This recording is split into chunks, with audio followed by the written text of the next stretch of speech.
Hi, and welcome to Enchantment of Eternity's review of Game of Thrones Season 5, Episode 7, The Gift. This review is spoiler-free as far as book spoilers go, or any other kind of spoilers, provided that you have seen up to Season 5, Episode 7. So let's jump right into this. This episode begins with Jon Snow and his group of Night's Watchmen departing with the wildlings for his mission to Hardhome. He gives Sam a teary farewell, and Sam hands him some dragon glass that he had used to kill White Walker. Now, there's been a lot of talk and a lot of reviews this season, including my own reviews, about Chekhov's gun, which refers to the notion that if a gun is introduced into the story, you're going to see it used later on in some fashion.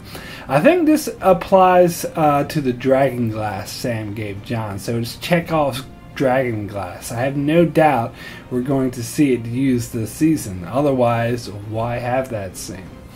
Then we get a scene where Maester Aemon is dying, and he says Gilly's baby reminds him of his brother Aegon, and he warns her to get her baby south before it's too late, no doubt warning about the incoming White Walker threat. In the next scene, we see Theon Reek bring Sansa her food. Sansa is in very bad shape, as apparently she has had to endure what we saw her endure in the end of last week's episode on a nightly basis, and she is locked inside her room all day and not allowed to leave. She asks for Theon's help, and she asks him to climb the tower and light the candle so help will come to her. So then we see Reek climbing a tower with suspenseful music, and at the top of the tower is Ramsay. And Reek, has something to say to him. Theon, you bastard. I do have a lot more to say about the scene, but I'll come back to this in a little bit. So we then go back to Maester Aemon, who is dying. He's gone completely delirious now, and then he does die, and we see Sam at his funeral. And just to remind us of how big of a bastard Alliser Thorne is, instead of being comforted in the Sam, he tells him how he's losing off his friends. Alliser Thorne, you bastard. So, we come back to Winterfell, where Ramsay has a little chat with Sansa, trying to pretend that they're all in a, loving marriage, when really she's more like a prisoner, which goes with the kind of the sick bastard that he is. Sansa, however, hits him where it hurts, and taunts him about how he's just a bastard, and when Roose has a trueborn son, he'll lose his position. But Ramsay taunts her back by telling her about how Jon Snow has become Lord Commander, which she didn't know about.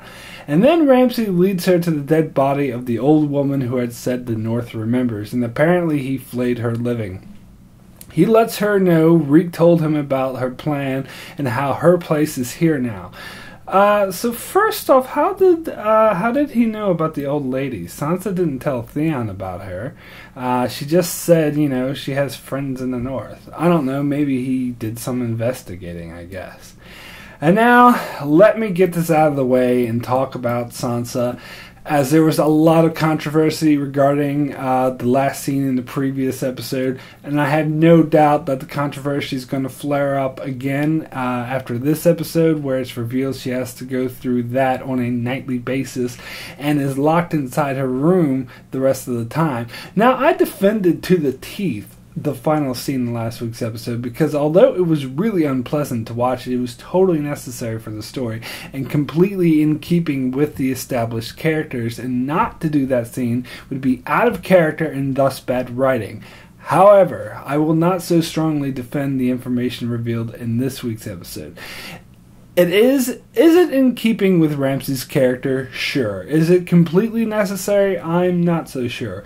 I don't think it would be out of character for Ramsay to not have locked her up all day and rape her on a nightly basis. They certainly could have toned that down a bit, and still remain true to Ramsay's character. That being said, I still believe it's too early for anyone, including myself, to say the scene in this episode were completely unnecessary, because how can one make that determination without knowing what will come next? However, that being said, based off my assumptions on what I think may be coming next, I don't think it was completely necessary to have Ramsay behave as harsh as he did. Having to put up with one rough and disturbing rape is one thing, but saying that it happens on a nightly basis seems like overkill to me. I had thought that Ramsay was going to maintain the air of treating her nice and being all lordly to her in public, which, he kind of does, but he keeps her locked in a room all day. Way back in episode 3, Ramsay told Littlefinger he would treat her well, and I thought he was going to stick to that for the most part, with a few exceptions, their wedding night being one of them. But apparently he outright lied when he said that. However, that being said, I'm not as outraged about this as I'm sure many others will be. I don't claim that the writers are just doing this for shock value and they sadistically like to just shove rape in the audience faces. I'm sure they're doing this for overall storytelling purposes and trying to stay true to the characters. And ultimately, I think they're doing it to raise the stakes, to put Sansa in a really dire situation that appears hopeless, to get audiences invested in her plight, so that when she does overcome it and gets her revenge on Ramsay, it will be much more satisfying for audiences. And who knows, maybe it will be. As I said, it's impossible to say without seeing where this leads, but for now at least, it seems like unnecessary overkill. Also, I feel the need to address the complaint I heard last week that they're destroying Sansa's character and that she'll never be the same again after what she endured, and this is even more true after this week's episode where we learn she has to suffer through this on a nightly basis. So yes, it's true, her character is going to completely be different from her book counterpart, who did not have to suffer through all this, but many book characters are already drastically different by design. Characters like Tyrion and Jorah are completely different from their book counterparts. In fact, in episode 3, when Tyrion was at the brothel in Volantis and couldn't bring himself to have sex with a prostitute, his book counterpart actually forced that prostitute to have sex with him against her will, so basically he raped her.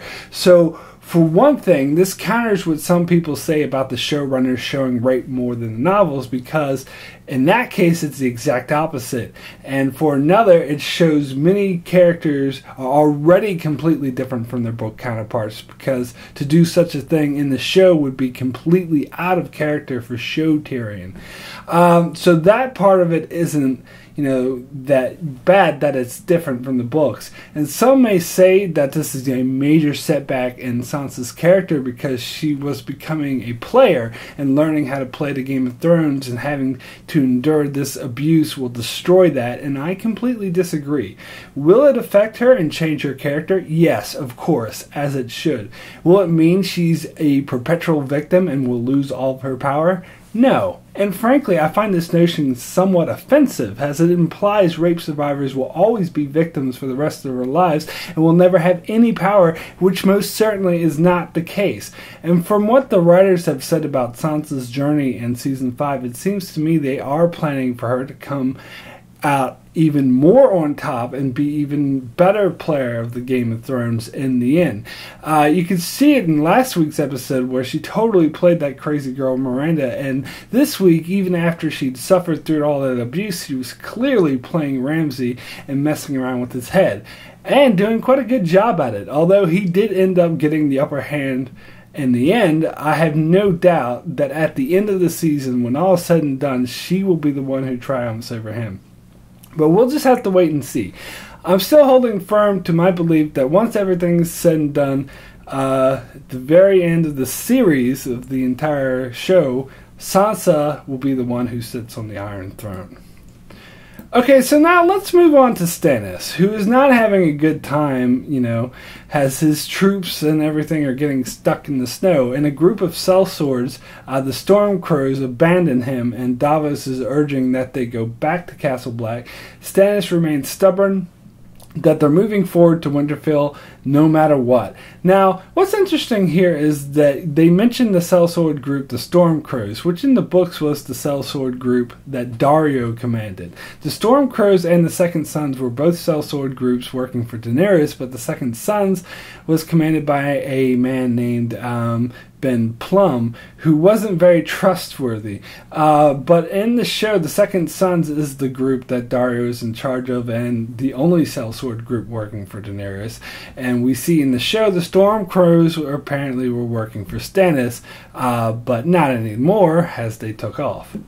So next we get the scene that the show has been hinting at for a long time. Melisandre tells Stannis he will win the battle in the snow, but only if they sacrifice his daughter Shireen. I kind of knew this was coming. A lot of people knew this was coming because of previous episodes, like the previous episode last season where Melisandre told Selyse they had to bring Shireen with them. And then this season when they got a really touching scene with Shireen and Stannis, I knew that there was foreshadowing some trouble ahead.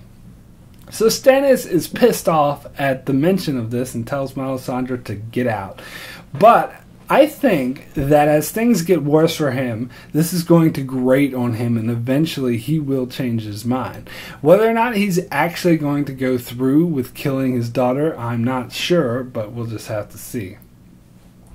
So next, we go back to the Wall where two shady Night's Watchmen harass Gilly and eventually threaten to rape her until Sam shows up, sword drawn, and tells them to leave her alone. They don't listen to him and instead proceed to beat the ever-loving shit out of him. Sam refuses to back down even though Gilly begs him to, and then we get another awesome Sam moment when he says, "I killed a White Walker and a Thin. I'll take my chances with you."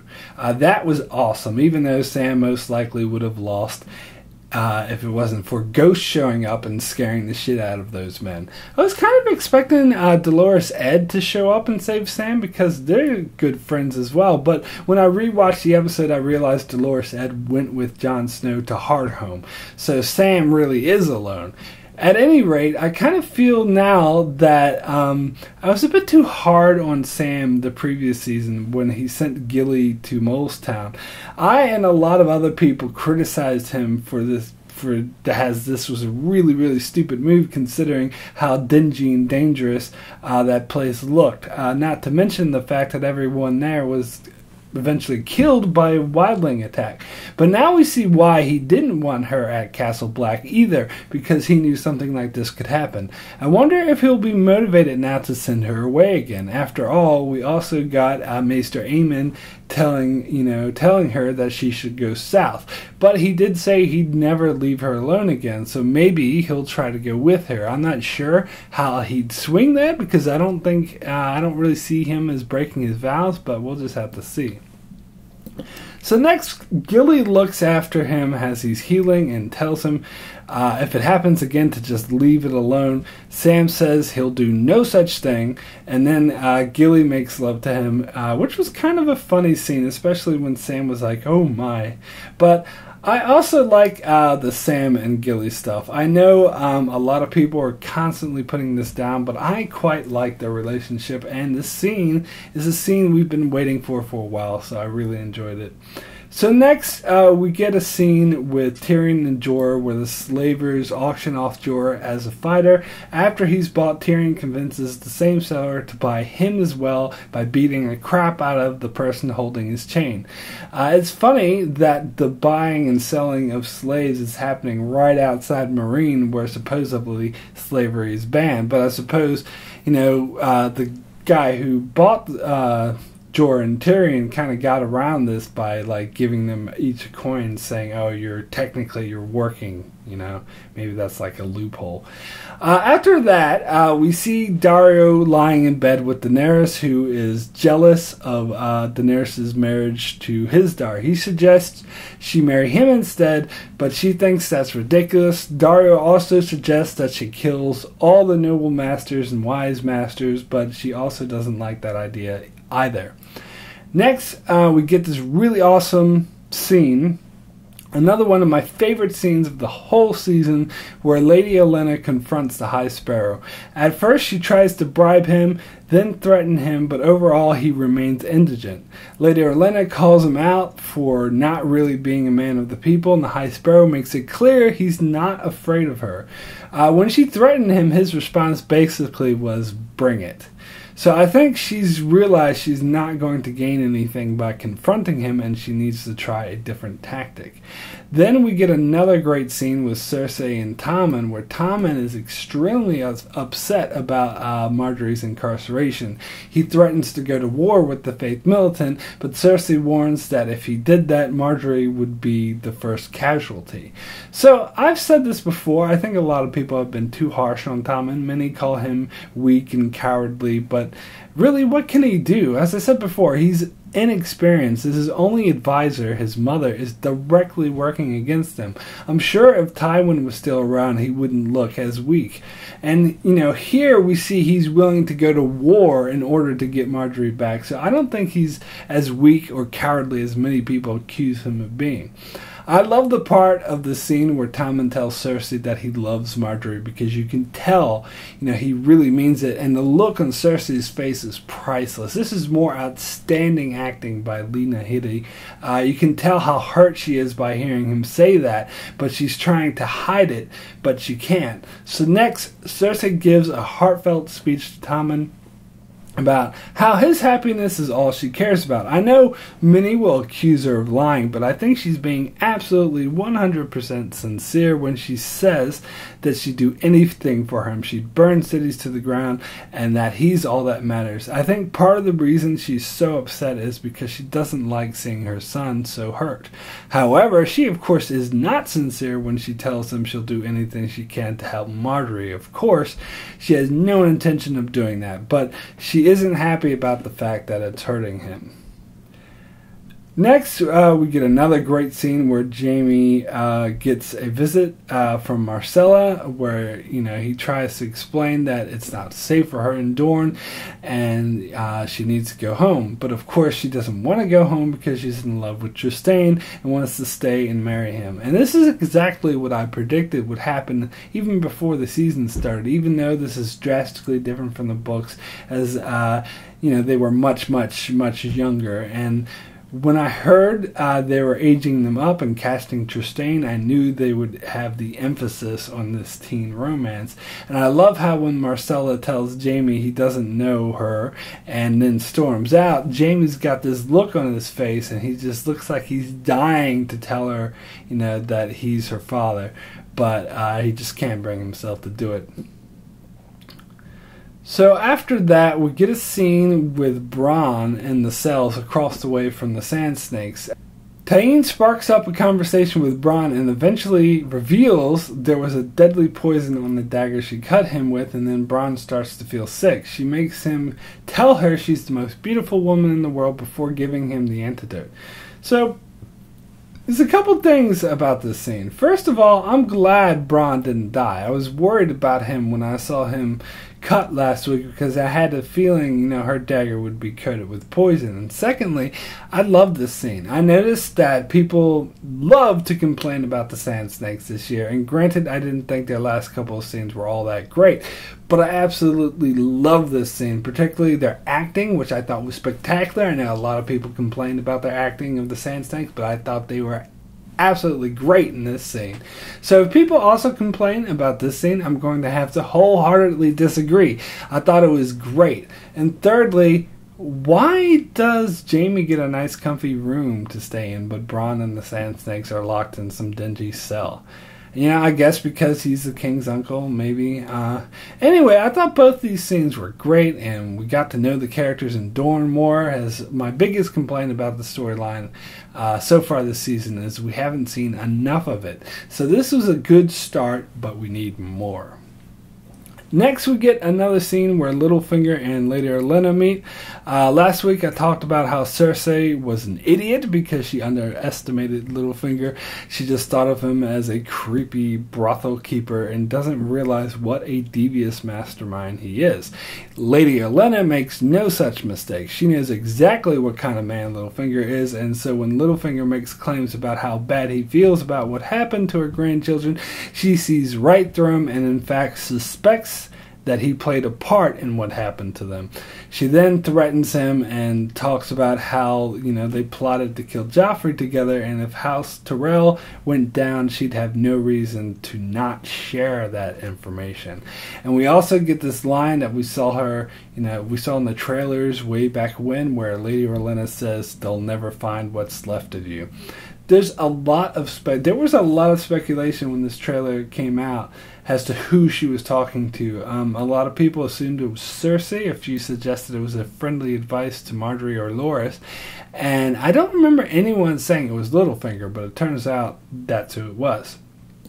So what's interesting here is that Littlefinger tells her that the reason Cersei called him down to King's Landing is because she wanted a piece of information she knew he had, and that neither silence nor lies was an option. So I think he was referring to the fact that Sansa was going to marry Ramsay. I actually don't think Cersei knew about that. I think Littlefinger is giving her more credit than she deserves. I think Cersei was too preoccupied with her plan with the Tyrells. She wasn't thinking about anything else. And when he said lies wasn't an option, I think he meant that he had to tell her about Sansa marrying Ramsay, not about the plot he came up with to take Winterfell in her name. I think that was a lie, and he had no intention of doing that, because I don't think he trusts her enough to work with her. And indeed, his next action is to help Lady Olenna in causing Cersei's downfall. So I think it was all part of Littlefinger's plan all along to take Cersei down. She's interfering with his true plans, whatever they may be, but they don't involve her. And all that song and dance he gave her in the previous episode about the Vale taking the North, that was just a string of lies to tell Cersei what she wanted to hear.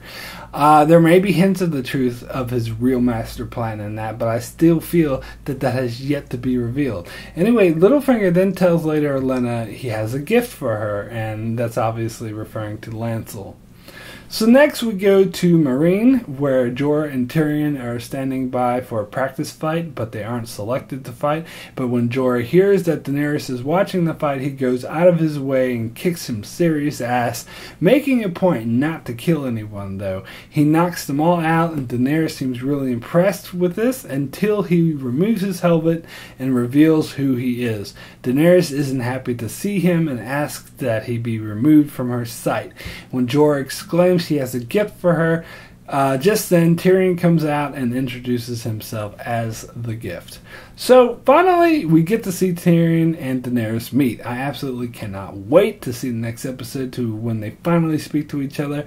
Another thing is, I'm so angry at Daenerys. She's so freaking stupid. After everything that's happened to her with Barristan dying and the massive clusterfuck that's happened in Meereen, she still wants to send Jorah away. She's stupid if she thinks she can handle things herself. She desperately needs Jorah's help, and the fact she didn't go, "Oh, Jorah, thank God you're here, boy, do I ever need your help," really pissed me off to no end.